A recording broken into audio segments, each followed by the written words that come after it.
The Italians knew that this was Kate's first visit since her chemotherapy had ended. They knew that they were a reasonably small town. It's just like halfway between Bologna and Milan, this little town called Reggio Emilia, where their only other claim to fame was this world-famous education approach, which, to be fair, you've probably only heard about if you work in education. I hadn't heard about it before. But they were just so happy that Kate was coming to their town to see them. Mm. There were more crowds than Geneva for Meghan. I keep comparing the two again. I can't avoid it, Samara. Stop, Matt. No, I... Get like Donald Trump, count the crowds. I had more crowds than Barack Obama. Well, you can't not mention the fact that there was massive virality in the fact that there weren't many people that showed up to Meghan's Geneva speech, or at least from the photos that we saw. And then we have, friend of the show, Tom Sykes, also writing an article about, among many things, also her use of her children on social media. Yeah, then before, what do you think about that? Well, she obviously posted a photo of her child on social media, and then the next day went and did a speech about the dangers of children on social media. She's choosing to put her child on social media. Is there a contradiction there? Is that what you're saying? There is massive hypocrisy, like there is with most things that Meghan ends up doing and most of her pursuits. I think that it is tone deaf. It's not a good thing to be doing when you're trying to lecture those on keeping children away from social media, having some really strong words towards the tech companies, and then going and doing quite the opposite. And we'll get onto it later with their anniversary, but that was also a total invasion of their own privacy and of their children's privacy during that litany of posts that she put out. So that's a whole other issue for another section of the show. But I think in terms of the Geneva thing, yes, less crowds, that's for sure. You can't dispute that. Meghan did not pull as many people. I have a view about putting your kids on social media. I mean, so many people are now choosing to put their kids on social media to let people know that either they've got a family or whatever, and then they go and stick a big emoji over their face to try and protect their privacy. I kind of think, pick a lane, either sort of not put your kids on social media at all or do it.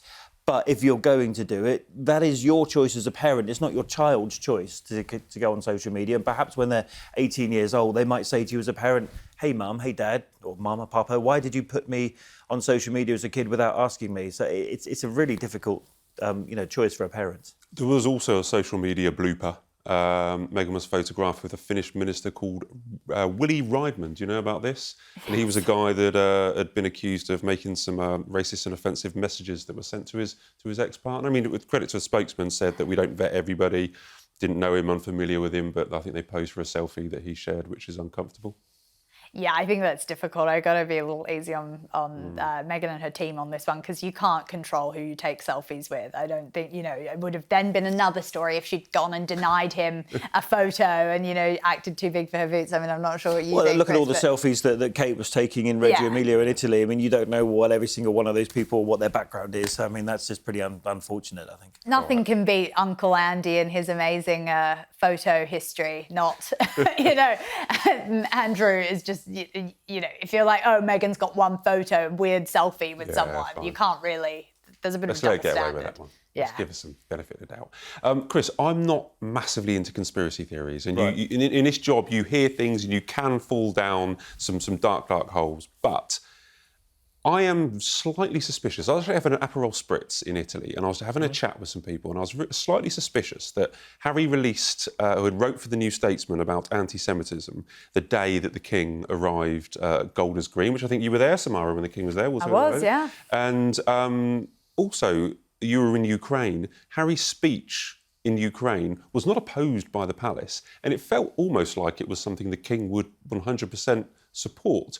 And we were suggesting, is there some kind of alignment, whether accidental or deliberate currently, between King Charles and Harry, that we are misinterpreting, that we're misreading, that we don't understand that maybe they are talking more often than we know and sharing thoughts? Look, I think you've got to start from the premise that they're father and son, so they're going to have some very similar views. I mean, where did, for example, King Charles get his sort of environmental interest? It was from his father, Prince Philip. Where did William get his Earthshot Award and all those, that was his idea for Earthshot Award, but where did he, in his DNA. He's got a little bit of that sort of green environmental concern running.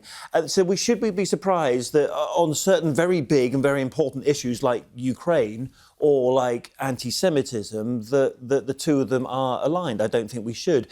I think the point that you're making is they happened very close together. There was Harry's speech in Ukraine calling out the White House administration, but also calling out Vladimir Putin, not long after, followed by the King going to America and reminding Congress in a very powerful way just how important Ukraine is and just how brave those soldiers are.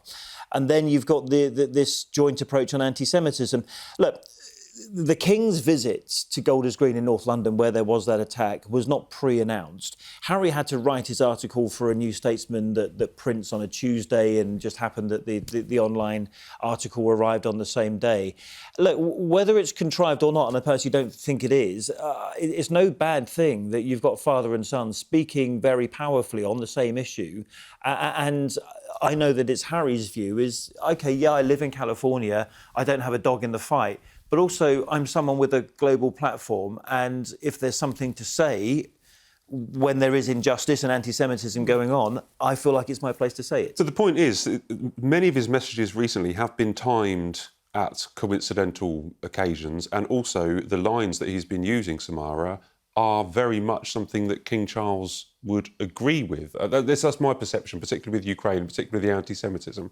Do you think that it's coincidence, or is Harry trying to curry favour with the King, or am I reading too much into it? No, I think it's a really interesting theory and definitely something that has legs to it. I think that the question is also who is pushing who in this regard. You know, is it the King pushing Harry or Harry pushing the King? Because some of the instances have happened one before the other. I think that it's all fine and dandy while everyone's agreeing with each other and while everyone's on message. But where I do see an issue developing is if Harry was to come out and say, because, you know, these New Statesman articles and speeches in Ukraine, I'm just taking a wild guess, but they're not checked over by the royal family or the palace. Yeah, which is totally fine. But if we then see Harry as a sort of an appendage of the royal family again, but then there's no control over what he's saying, what if he then goes and says something deeply political that is divisive, and then that causes issues? Which makes me want, and I don't want to go down these conspiracy type shows, but that does. I'm going to go there. Hat on, Matt. Let's go. It starts to make me think. Maybe the Aperol spritzes were too strong. I don't know. How many did you have? I can't remember. But it starts to make me think: is there some kind of deliberate alignment between father and son that we're unaware of? Well, we know that Harry really does want his father, and I don't think he's ever going to get his brother there, but he wants his father to attend the Invictus Games in Birmingham next year. Right. And he's going to come over to the UK, as he normally does, for the year to go. So we got a visit coming up from Harry in the not-too-distant future. And therefore, I mean, everything that Harry said about Ukraine, I must admit, I was standing in that conference hall in Kyiv. And tell us what it was like. I was surprised. I thought that the speech might be a little bit dry, but it turned out to be anything but. You know, calling out the White House administration. Every time Harry leaves America, he's always got the potential issue of Donald Trump cancelling his return to America. And yet, whilst he didn't call out Donald Trump by name, he did talk about American leadership. And what else do you mean by American leadership? Of course, you mean the White House. So, listen, the visit to Ukraine, we know how much that means to Harry. When you've got the Invictus Games and helping people who have, you know, so many soldiers from Afghanistan campaign, in the UK case, who've lost limbs, you've got something like 90,000 people with serious injuries, including lost limbs, in Ukraine. 90,000. And that's why Harry wants to take the Invictus Games so seriously in Ukraine as he does. I thought he was very relaxed on that visit. He travelled in on an overnight train. It's the only way that you can get into Kyiv, and it's not the first time he's been there. But and he also followed in his mother's footsteps by walking through a sort of minefield with the Halo Trust. I thought it was actually where he wants to be, and I think he's very at home when he's with people from his own community, with the ex-military, when he's doing something like that. That's Harry's sweet spot. And I think Ukraine really was something that you could just tell he wanted to do, and he wanted to be there. No, I completely agree. When you actually see him on his own doing those kind of things closely connected to Invictus, It's just so much more comfortable that when you see him do other things. Chris, could you see him? We talk about Invictus Games here. I think these dream is to the King to appear at Invictus Games possibly next summer, not the year out event this year. I think that's too soon.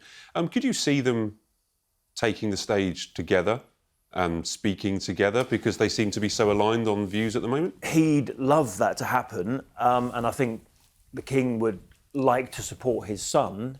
He's very proud of the stuff that Harry has done with the Invictus Games, but it all comes down, and I'm sure you've spoken about it on this show before, to Harry's security here. He still won't bring Meghan and his children to this country because he feels like he doesn't get the security that he needs, and the threat level for him personally is high in this country. And until that decision is made by the Home Secretary and the committee that makes these decisions, and yes, the palace does have a say on that as well, nothing's going to happen, nothing's going to change. And it means so much to Harry getting this security situation resolved. No, I mean, if they Fine to go to Switzerland, Paris, Ukraine, though. It's just the hypocrisy and Colombia and Nigeria. Yeah, but his, absolutely fine. And Australia.